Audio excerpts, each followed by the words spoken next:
గంగపుత్ర సామాజిక వర్గానికి చెందిన సాయి కుమార్ అనే వ్యక్తిని ఫిషరీస్ ఫెడరేషన్ చైర్మన్గా నియమిస్తూ ఉత్తర్వులు జారీ చేయడాన్ని తాము తీవ్రంగా ఖండిస్తున్నామని ప్రభుత్వం విడుదల చేసిన ఈ జీవోను తక్షణమే రద్దు చేయాలని తెలంగాణ ముదిరాజ్ మహాసభ రాష్ట్ర కార్యదర్శి సలేంద్ర శివయ్య డిమాండ్ చేశారు. ఆదిలాబాద్ పట్టణంలోని ప్రెస్ క్లబ్లో ఏర్పాటు చేసిన మీడియా సమావేశంలో సంఘం సభ్యులతో కలిసి ఆయన మాట్లాడారు. తెలంగాణ రాష్ట్ర ప్రభుత్వం ఇటీవల 37 కార్పొరేషన్లు ఏర్పాటు చేస్తూ నిర్ణయం తీసుకోవడాన్ని స్వాగతిస్తున్నామని తెలిపారు. అదే సందర్భంలో ముదిరాజ్ సామాజిక వర్గానికి చెందిన సాయి కుమార్ను ప్రభుత్వ గెడ్రిజ్లో ముదిరాజుగా పేర్కొంటూ ఫిషరీస్ ఫెడరేషన్ చైర్మన్గా నియమించడాన్ని వ్యతిరేకిస్తున్నామన్నారు. ఇది ముదిరాజుల మనోభావాలను దెబ్బతీసే చర్య అంటూ మండిపడ్డారు. ప్రభుత్వం ఈ జీవోను రద్దు చేసి ముదిరాజ్ సామాజిక వర్గానికి చెందిన వ్యక్తినే చైర్మన్గా ప్రకటించాలని, లేదంటే ప్రజాస్వామ్యబద్ధంగా ఎన్నికలు నిర్వహించాలని పేర్కొన్నారు.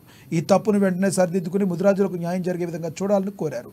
సమావేశంలో ముదిరాజ్ మహాసభ సభ్యులు, ముదిరాజ్ కులస్తులు పాల్గొన్నారు.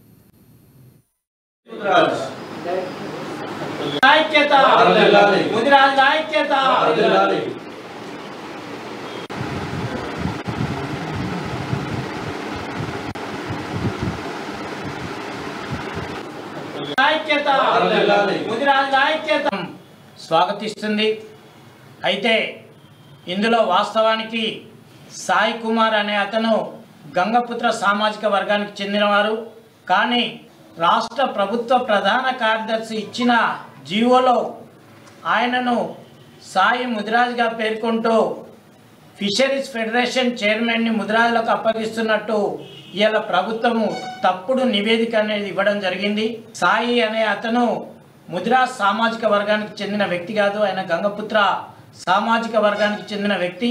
ఆయన ప్రభుత్వ గజెట్లో మాత్రం ఆయనని ముదిరాజుగా పేర్కొంటూ ఇవాళ ముదిరాజుల్ని తప్పుదో పట్టించే ఎన్నికలకు పోయినా అక్కడ ముదిరాజే ఫెడరేషన్ చైర్మన్ కావాలి.